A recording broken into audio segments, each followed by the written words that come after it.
Good afternoon everybody and welcome back into my kitchen. Not long home from work, another brilliant day, and I thought I would prepare the evening meal straight away before I get too tired. So tonight we are going to have basic mince and tatties. Hopefully some homegrown potatoes again from the garden. So I already started and I have put in some little chopped turnip that I had left over, and I've started to fry that because I do find sometimes turnip takes a long while to cook, especially if it's chunks and as opposed to being grated or shredded. So what I'm going to do is I'm just going to finish my prep here.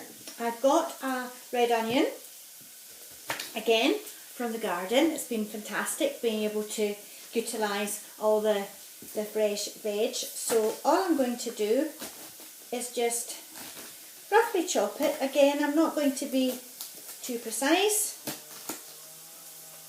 because it's all going to go into the pot. But you don't want the chunks to be too big because you want to be able to get just the right amount of onion in every mouthful. So I'm just going to put that into the pot. You can probably hear it sizzling away in the background. And really for this type of dish, you can really put in anything you like. Some people might want to put peas in. You might want to use a white onion. You might not want to put turnip in. 2 seconds, just going to turn this down a wee bit. So it really is entirely up to you. I'm just going to stir that around.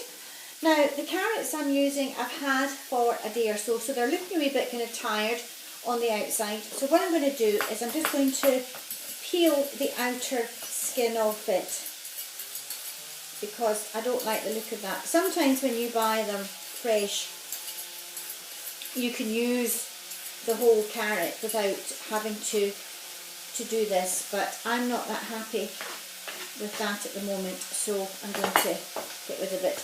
And then, as we've done before, you could either chop your carrots into round penny sizes, or as I prefer to do, cut them in length, half again lengthwise, and then into little, small chunks.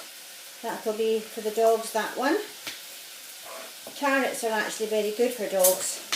So to save me picking it up from the floor and putting it in the bin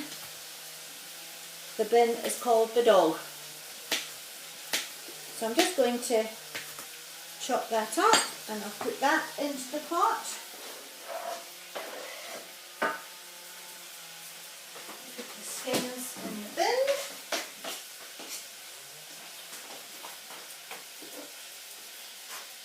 Now, I've got quite a lot of mince here, guys, so again, because it's just for the two of us, I may not use it all, and what I might do is make some meatballs from the mince. So what I'll do is I'll turn you around so that you can see what I'm doing, hopefully at the cooker. There we go. And what I'm going to do now, I'm going to start putting my mince in. Now I had this defrosting today and it's actually still frozen in the middle, but that's okay because, as I've said, I'm not necessarily going to use it all, so I can take off the bits that are defrosted from the outside, and that will probably be just plenty anyway, and then by tomorrow night the rest of it should be completely defrosted and I can then make meatballs. So what I'm going to do is, I'm quite hard with it because what I want to do is break the mince up. The last thing you want is to have big massive chunks of mince without it being mixed with the onion and the carrots. So with my spoon you're almost chopping it with a knife, like you would a knife, but you're using a spoon just to break it all up.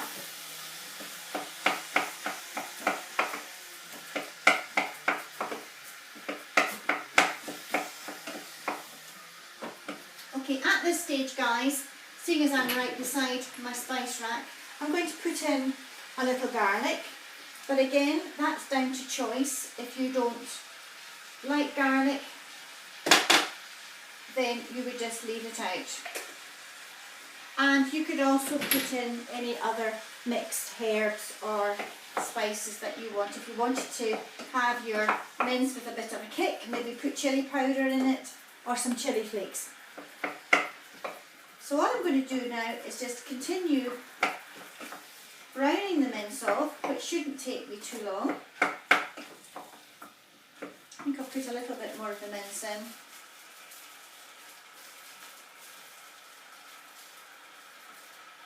And this is something that you could prepare first thing in the morning if you wanted, and then once it's all made up, ready, then you just stick it back in the oven when you're ready. But you want to give it a good while so that it completely cooks. Okay, so once your mince is all browned off nicely and you've mixed it all in, you could at this point, oh I've got salt and pepper to put in, you could at this point make up a stock. You could melt a stock cube, a beef stock cube, into hot water and use a beef stock cube as your stock. But what I'm going to do is use my good old Bristol gravy granules.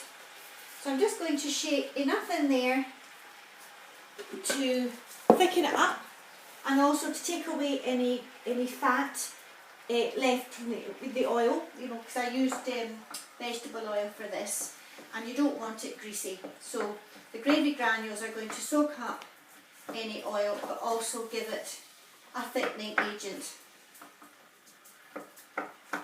Okay, and stir that around.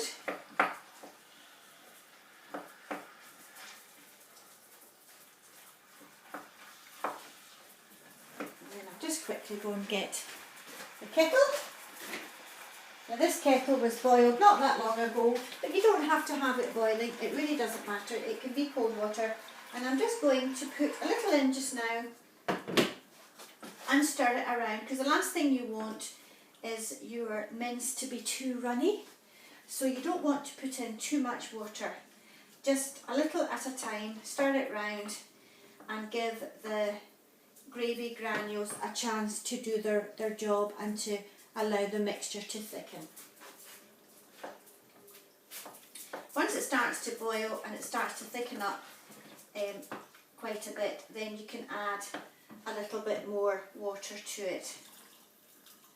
And that basically is it, guys. What I will do, this is my favourite pot, as you probably have heard me mention before, because it can be used on the cooker top and then it can be transferred straight in to the oven later. So it's one of these pots that you can use for both, which is brilliant. So what I'll do is I will just allow that to sit and thicken up. It's by no means cooked just now, because obviously the carrots and the turnip are still very, very hard. But I would say probably about 5:30 I will stick this back into the oven and give it a slow cook, about 160 degrees, and just allow it to slowly cook through, and that will allow the turnip and the carrot to be lovely and soft by the time we have our meal at 7 o'clock. If you were turning this particular mince into a chilli mince, you could add chillies, obviously. You could also be adding some kidney beans, and therefore you would serve it with rice. We're just going to have this as basic mince and potatoes. So what we will do is have some potatoes with it. So there we have it.